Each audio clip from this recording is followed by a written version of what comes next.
Hi everyone. Hi. So today I'm going to show you a video about honoring grief. We're going to create a simple ritual to help you to honor grief. It could be any kind of loss. We all have loss in our lives, and it's not just people who've died. It could be pets who've passed. It could be people who've left our lives for other reasons, or animals.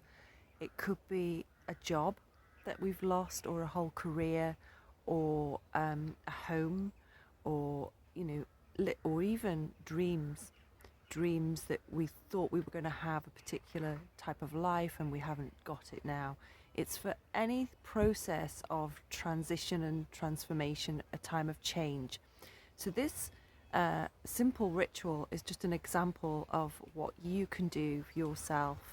Um, Engaging in simple ritual helps us to honor, accept our feelings, express our feelings, get in touch with our feelings, and it's a process. It assists us to engage in some sort of process to digest what's happened, to make us feel ready to live on, whatever that, from going through and with and accommodating whatever that grief may be for us.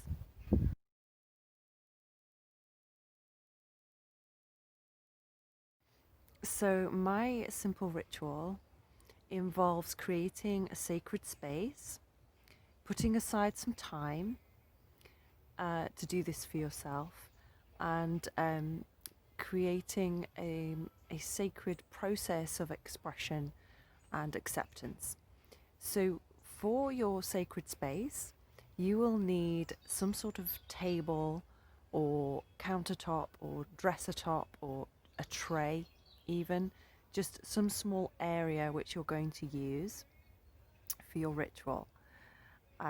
You will need some items to create that space for you. Um, it could be something that relates to what you're grieving. It could be, photographs of the people or that represent what you've lost. You will need to enliven all of the senses. We want it to be a multi-sensory experience. So coloured cloth, scent of some kind. You might choose to wear a particular scent or light incense, candle, bringing the light to symbolize light and to stimulate the visual senses. You may choose to offer some water, something that you touch, or something else, some rose petals or something like that. You may choose to add something that you will taste to the altar, such as fruit or chocolate, even, or wine, something like that. And for me, enlivening the senses with the multi-sensory experience brings me fully into the moment. It also accesses memory and deeper levels in the brain of association. So if I reserve a particular scent or a particular colour or whatever for my ritual, I associate it with that moment and I can then engage more deeply next time. So those are the types of things that you will need. Obviously, choose whatever works for you. Flowers, plants, something living is good. And also, I especially encourage you to include sound into your ritual with an instrument of some kind, or play some music and sing along, or something that moves you. Any kind of instrument at all, could be very primitive, just to create some sort of sound as well. So those are all the things that you'll need.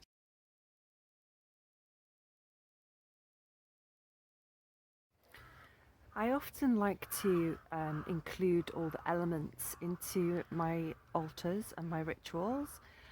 Earth, air, fire, water and spirit being the traditional elements. Chinese medicine has metal and wood as well, but a lot of the ancient traditions and shamanism invoke the elements, and for me it means reminding me of the substance of life. There's so much symbolism in it, in astrology, shamanism, Chinese medicine, as I say. There's so much symbolism and meaning that you can explore. But for now, let's think these different elements represent the differences and the continuing force of life. Nature especially has within it, all around us all the time, the continuing cycles of life, death, rebirth, destruction, creation. It's forever changing and forever ongoing. So anything that invokes nature or represents nature to us can be soothing and somehow speak to that sense of the eternal within us, which soothes feelings of loss.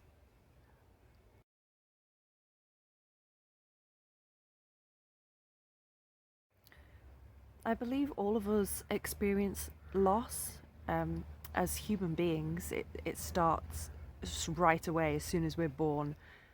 We are baby infants and completely 100% dependent on those around us to feed us and shelter us and keep us warm. And that vulnerability is there as a survival instinct in us, and I think everybody has a sense of this. And when we experience loss to different degrees, all of us will react. Even as toddlers, losing, having to give up toys that we've become attached to, ranging to deep trauma in childhood and adulthood, that everybody's had a different life, but we've all experienced loss to some degree.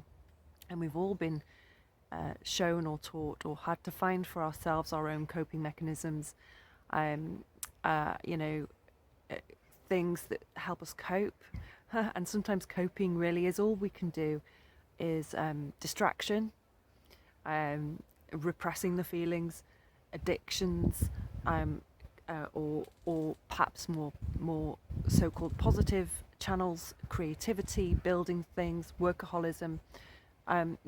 It's all okay, because grief and loss are painful and they touch a primal pain for us, I believe. So all of those things we do, but this is something that when, I want to really engage and really move through and with and to learn to integrate and accommodate great grief and loss, these simple rituals I find are what help me do that. So I'm sharing this with you. Let me know how you find it. I'm going to show you a very simple nature altar next, and we'll see how we go.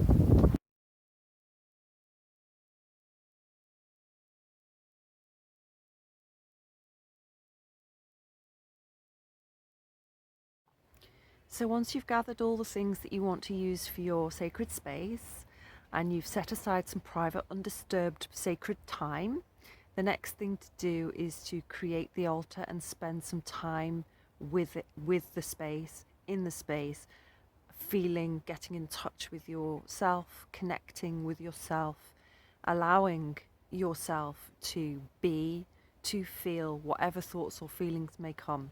Now, you may feel nothing, you may feel numb or just zoned out or in shock, and that's okay.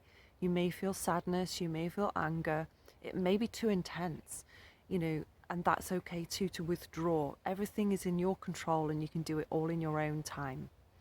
The more you do the process, the more you move through the expressing and the accommodating and the accepting. So you can do everything in your own time and as often as you like. I personally have an 11-11 rule that I call it. So that's 1-1-1-1. On the first day of the grief, I spend time all day with my sacred space. For the first week, I spend some time every day. For the first month, I spend some time every week. And for the first year, I spend some time every month. And it gives me a process, especially if it's a person who's passed, or sort of a beloved one or a pet who's passed, because the first year of grieving has within it all the anniversaries. So that's my process. I encourage you to have some form of expression, so that if feelings do come up while you're sitting and contemplating in your space, you can write it out, you can draw it out, you can talk it out, you can speak into a recorder, you can phone a friend who knows it's happening and you can talk it through, or you can sing or dance or move or do whatever, drum, whatever, play an instrument. Some way for you to express your feelings is healthy. You could even be making plans for other things that you might want to do to create that represent what you've lost, or in some way are soothing, such as plans for a special meal, or to design something you're going to build or create, or garden, or even something more technological, such as a photo collage or video, or whatever it might be. Some time to allow your feelings to express, and transform, using a creative force to transform those feelings into something that's positive for you. Okay, so we'll move on.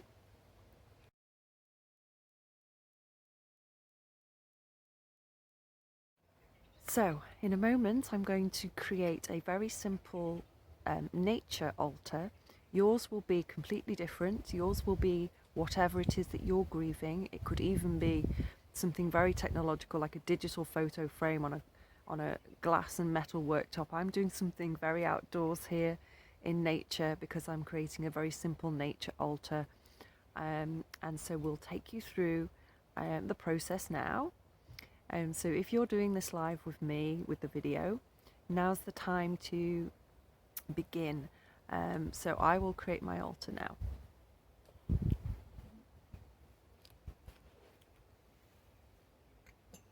While I'm doing this, I'm doing it with reverence, and I'm taking my time and I'm placing everything exactly where I want it to be. It's a sense of honouring that is what we're trying to cultivate here. So you do yours in your own time when you're ready, and I will do mine.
So now I've created the altar how I want it to be.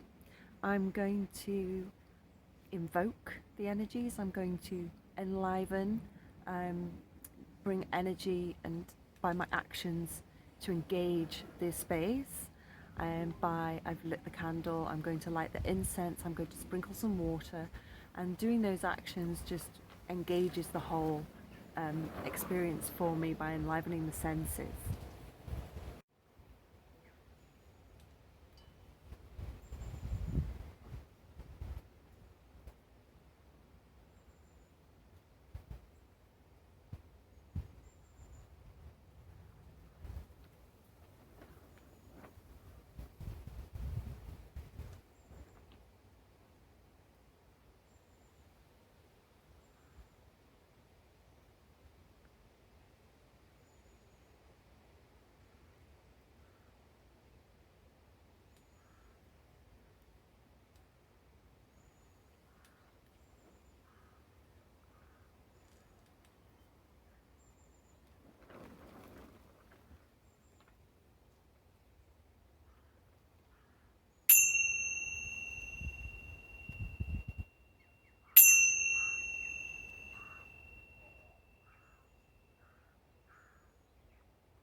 And now I'm going to spend some time contemplating in the space, and I'm a writer, so I'll be writing in my journal.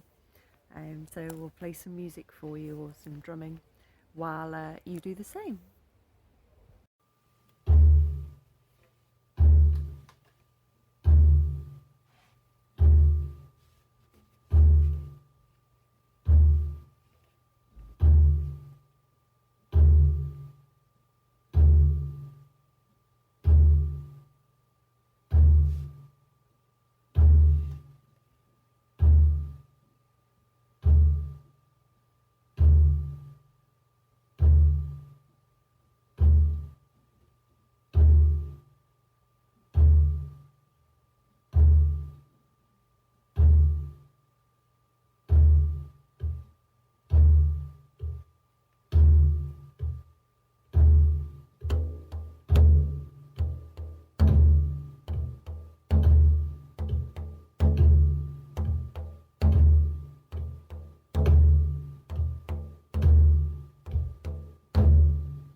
Thank you for spending time with me today honouring grief. I hope this ritual and process helps you as much as it helps me. Bless you. Bye.